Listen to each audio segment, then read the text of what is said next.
काल परवा मी एक पर्पल म्हणून फुलं अर्धा एकर आहे माझी. काल परवा 31 कॅरेट मी तोडले, 3,500 रुपये मजुरी दिली.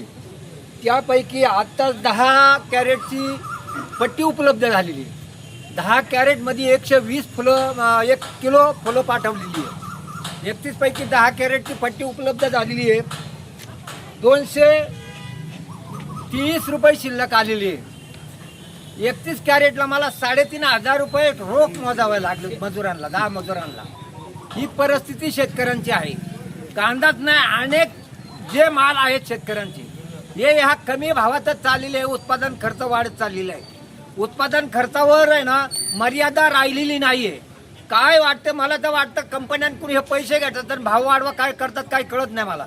हे सरकारच शेतकऱ्यांच्या बिलकुल विरोधात आहे आणि शेतकऱ्यांची एकजूट होत नसल्यामुळे त्याचा फायदा आणि साहेब हे सरकार घेते असं माझं ठाम मत आहे. धन्यवाद. जय हिंद, जय महाराष्ट्र. जय भवानी, जय शिवाजी. पक्षप्रमुख भवानी, जय शिवाजी. भवानी, जय शिवाजी. अरे या सरकारचं करायचं काय? खाली डोकं वर पाय. मोदी सरकार हाय हाय, मोदी सरकार हाय हाय, फडणवीस सरकार हाय हाय, मोदी सरकार हाय हाय, फडणवीस सरकार हाय हाय. शेतकऱ्यांच्या विरोधात वागणाऱ्या सरकारचा शेतकऱ्यांच्या प्रश्नाच्या संदर्भामध्ये शेतकऱ्यांच्या हितांच्या मागण्या सरकारपर्यंत पोहोचवण्यासाठी उपस्थित सर्व शिवसेनेचे पदाधिकारी, शेतकरी बांधव, उपस्थित सर्व पत्रकार मित्र, माझ्या अगोदरच्या वक्त्यांनी आज आपण निवेदन कोणत्या संदर्भात देणार आहोत ही माहिती या ठिकाणी दिलेली आहे. खरं तर महायुती शरद सरकार आल्यापासून आणि केंद्रात मोदी सरकार आल्यापासून आपण पाहत आहात की सगळ्यात आत्तापर्यंतच्या इतिहासातलं वाईट सरकार म्हणून या सरकारची नोंद झालेली आहे. हे सरकार हे फक्त उद्योगधारकांचं सरकार आहे. हे शेतकऱ्यांच्या मुळावर उठलेलं सरकार आहे. आपण सगळ्यांनी बघत असाल जवळपास 10 ते 15 हजार कोटी रुपयांची कर्ज बुडवून मोदींचे मित्र सगळे परदेशामध्ये पळून लावलेले आहेत आणि मोदी त्यांची पाठराखण करत आहेत.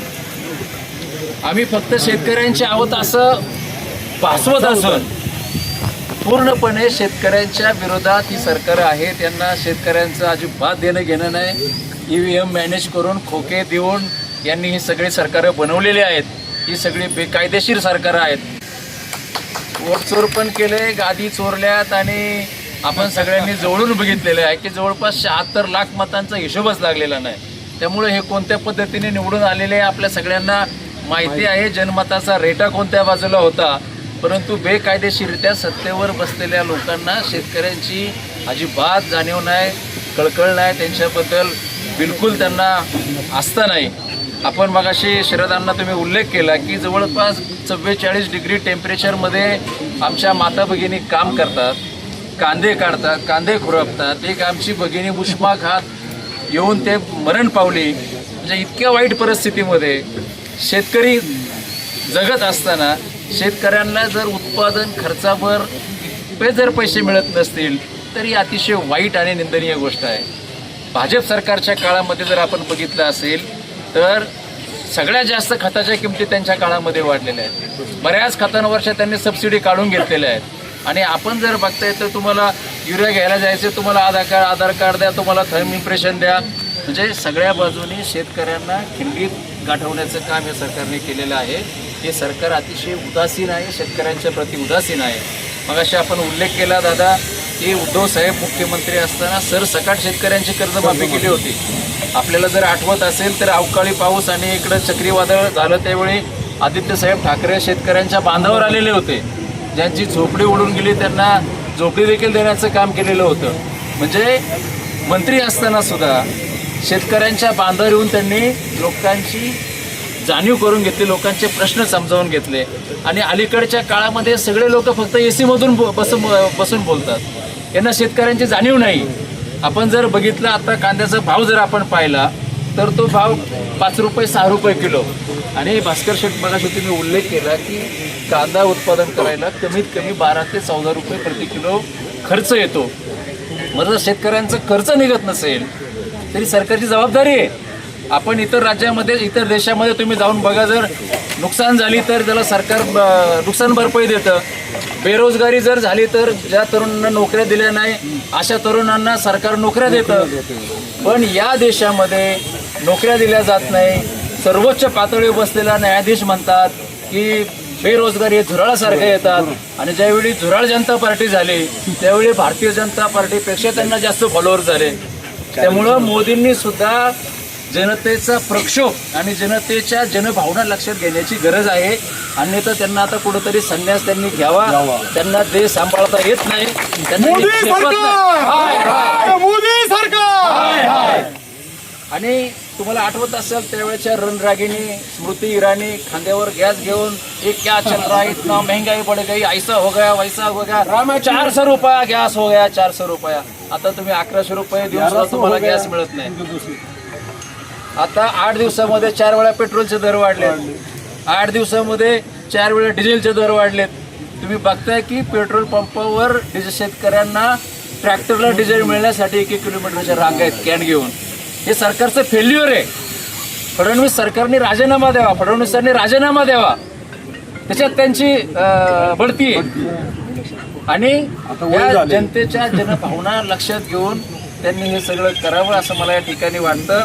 मगाशी माने साहेबांनी उल्लेख केला की प्रशासनाच्या बाबतीत न बोललेलं बरं. अतिशय ढिसाळ कारभार. आणि हे लोक फक्त प्रशासनाच्या सत्तेवर बसलेल्या लोकप्रतिनिधी आणि मंत्र्यांच्या इशाऱ्यावर नाचणारे हे लोक आहेत. स्पष्टपणाने बोलतो.